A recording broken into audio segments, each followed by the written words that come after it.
What if helping a stranger could change everything you thought you knew about courage and justice?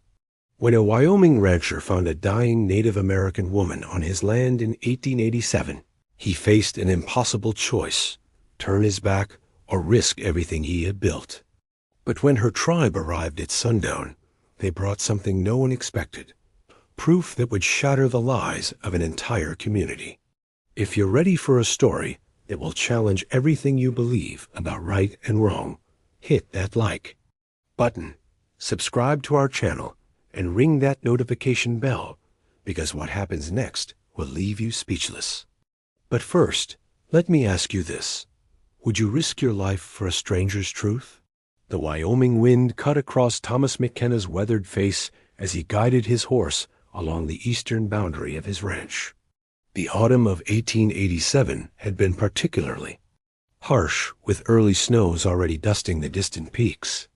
At 52, Thomas had seen enough winters to know this one would test every living thing on the frontier dot as he crested a small hill overlooking Willow Creek.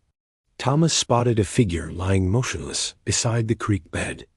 A woman with long black hair matted with mud and dried blood. Her clothes, a mixture of traditional native dress and settler fabric, marked her as Lakota. "Ma'am?" Thomas called softly, dismounting slowly. The woman's dark eyes fluttered open. "Please, they killed him." "My husband." Thomas felt his chest tighten. The bruises on her face told a story he'd heard too many times before. "I'm Thomas McKenna," he said, offering his hand. "I'm going to help you." "I am Ayanna," she whispered, "my husband. We were traveling to Fort Laramie. They came at night." As Thomas helped her onto his horse, dust clouds appeared on the horizon. His neighbor, Cyrus Blackwood, led 4 mounted men toward the ranch. Blackwood owned the largest spread in the county and made no secret of his belief that Native Americans should be completely removed from Wyoming territory. At the cabin, Thomas helped Ayanna inside, just as Blackwood's group arrived. "McKenna," Blackwood called out, "we're tracking a squaw who killed 2 settlers up near Crow Creek. You seen anything?" "Haven't seen any trouble, Cyrus," Thomas replied evenly. "Mind if we take a look around?" "I do mind. This is my land." Blackwood's eyes swept over the cabin, noting the tracks leading to the porch. "You're walking a dangerous line, McKenna. Think carefully about where your loyalties lie." After they left, Thomas found Ayanna by the cold fireplace, tears streaming down her bruised cheeks. She told him about her husband Takoda, a peaceful translator for the territorial government who had been murdered by Blackwood's men when they claimed he and Ayanna were horse thieves. "He died protecting me," she whispered, "told me to run." As Thomas prepared a simple meal, he felt something he hadn't experienced since his wife Martha's death 3 years prior. The sense that he was exactly where he needed to be. Doing what needed to be done. Dawn broke gray and cold, with Blackwood's men watching from distant ridges. At least 6 riders, positioned to send a clear message. "You should not have kept me here," Ayanna said over coffee. "My presence brings danger." "Seems to me the danger was already here," Thomas replied. Their conversation was interrupted by Sheriff Coleman arriving with 3 deputies. Jim Coleman was a decent man caught in an impossible position between territorial politics and his conscience. Tom got a report about a Lakota woman involved in deaths at Crow Creek. Cyrus Blackwood tracked her trail here. Thomas stepped aside and opened the door. Ayanna appeared, chin raised defiantly. "I am Ayanna, daughter of Chief Red Hawk, widow, of Takoda Swift Arrow.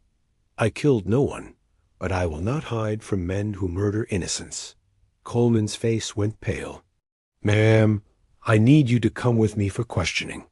Before anyone could react, a large group of riders approached from the East Native Americans moving in formal procession.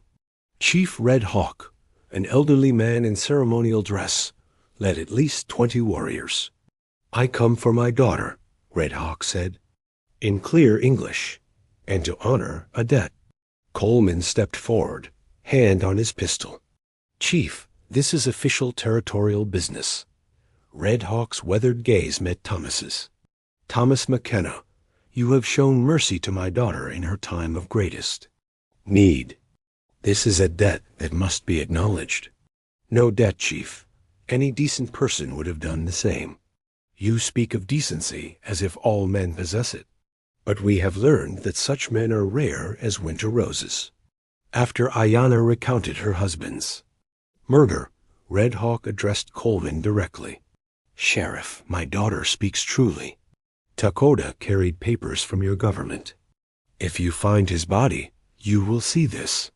Coleman nodded slowly. Chief, I believe her, but belief isn't enough. The territorial government wants blood. Thomas stepped forward. Jim, I'll post bond for her. Keep her in my custody while you investigate. The real facts. Red Hawk studied Thomas with new respect. You would risk your safety, your land, your reputation for a woman, not of your people? I'd risk it for any innocent person, Thomas replied firmly. Red Hawk proposed a compromise. Ayanna would remain in Thomas's custody while they gathered evidence of her innocence and identified the true killers. Before Coleman could respond, Marshal Wade Peterson arrived with territorial officers. Peterson was a hard man who had built his reputation suppressing native resistance. Coleman, what is this circus? I should arrest you right now, McKenna, for harboring a fugitive. For helping an injured woman? Thomas demanded. Your word against witness testimony, Peterson snapped, turning to Ayanna. You're under arrest for the murders of Henry Carlson and Jake Murphy. Blackwood's men were the killers, Ayanna said firmly. I saw them murder my husband. Red Hawk stepped forward. Marshal Peterson, my son-in-law's body bears the truth of his murder. If you are a man of justice rather than prejudice, you will examine this evidence. After tense negotiations, Peterson agreed to 48 hours for Red Hawk to produce evidence of Ayanna's innocence. As the marshal left, he called back a warning. This territory is civilized land now, McKenna. Don't forget which side of civilization you're on. The morning of the second day brought disturbing news. Sheriff Coleman arrived with word that Marshal Peterson had left for the territorial capital to bring back federal troops. Tom, there's still time to end this, Coleman urged. Turn the woman over. Claim you were deceived. I would blame me, Thomas replied simply. Dr. Samuel Morrison, Coleman's brother, arrived with crucial evidence. I examined Takoda Swift Arrow's body. He was shot 3 times, twice in the back, once in the head. This was an execution, Jim. More than that, I found a pocket watch engraved Tissay hidden in Cyrus Blackwood's saddlebags. The revelation hit like a physical blow. Coleman stared at his brother. Sam, are you certain? Dead certain.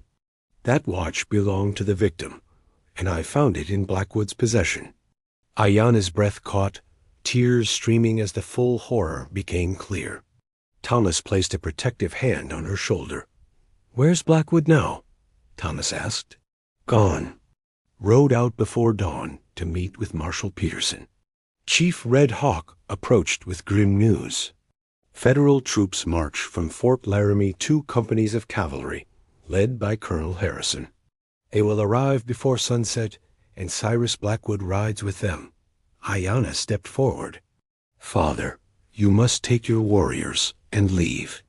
No, daughter. Too long have we retreated before lies and hatred. The time for retreat has ended. Dr. Morrison stepped forward. Chief Red Hawk, I'm prepared to testify about the evidence I've found. In any court, before any authority. And I'll back his testimony, Coleman added quietly as afternoon progressed. Hostile crowds gathered on surrounding hills, while Chief Red Hawk's warriors positioned themselves defensively around Thomas's property.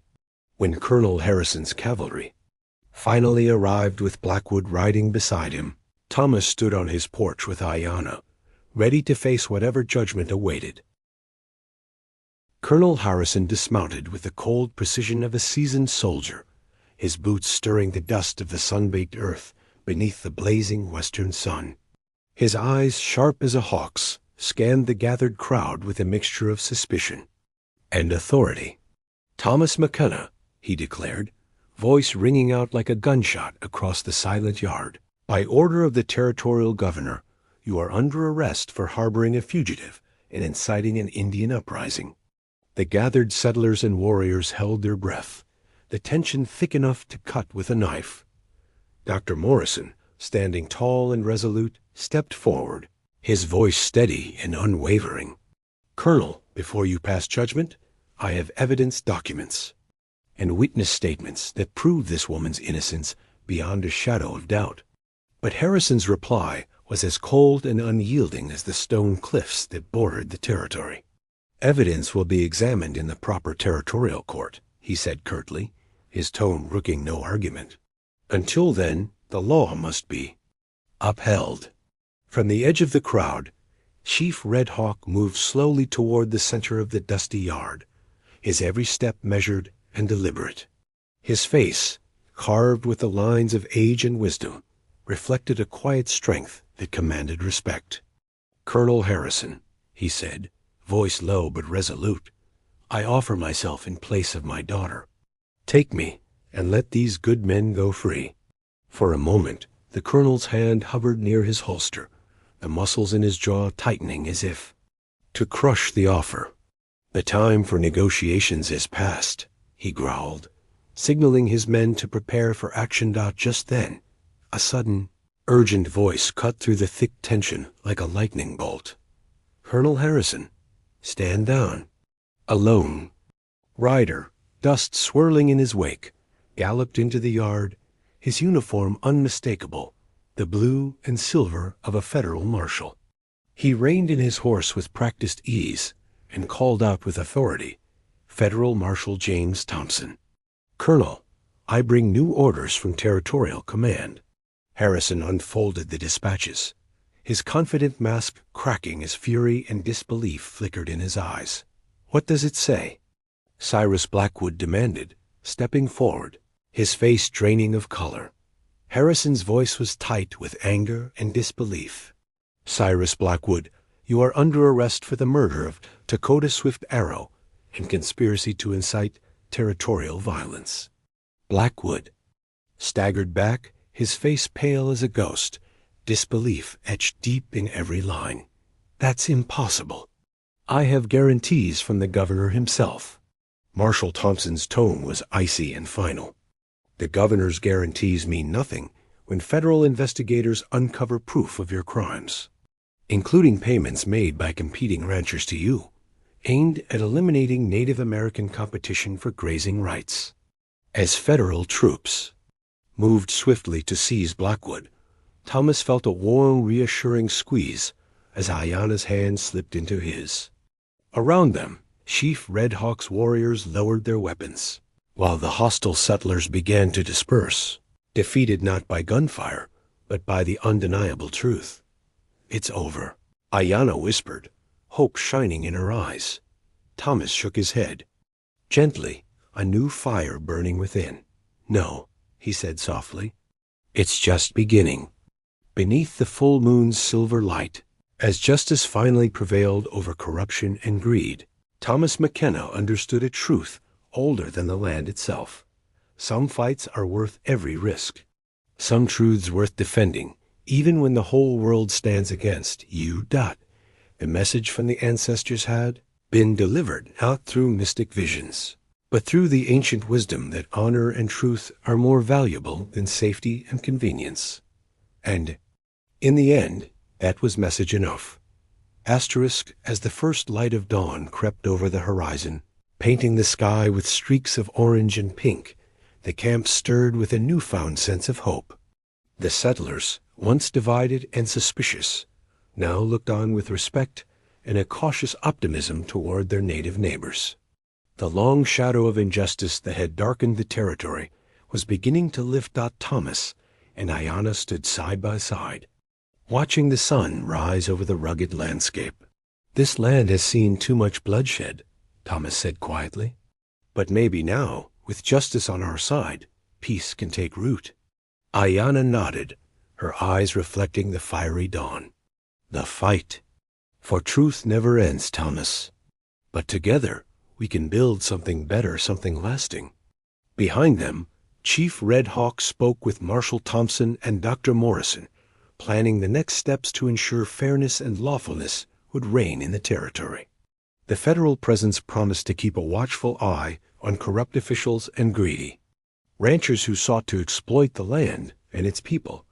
Asterisk, if you've been captivated by this tale of courage, honor, and the fight for justice in the Old West, don't miss out on what's coming next. Be sure to subscribe to our channel so you never miss a chapter of these legendary stories. If this final showdown stirred your spirit, please hit the like button. It helps us bring more thrilling frontier tales to life. And don't forget to ring the bell to get notified the moment our next adventure rides into town. Your support means the world to us and keeps these stories alive for all who crave the wild. Untamed spirit of the West Dot, thank you for riding alongside us. Until next time, keep your boots dusty, your hearts brave, and your spirits free.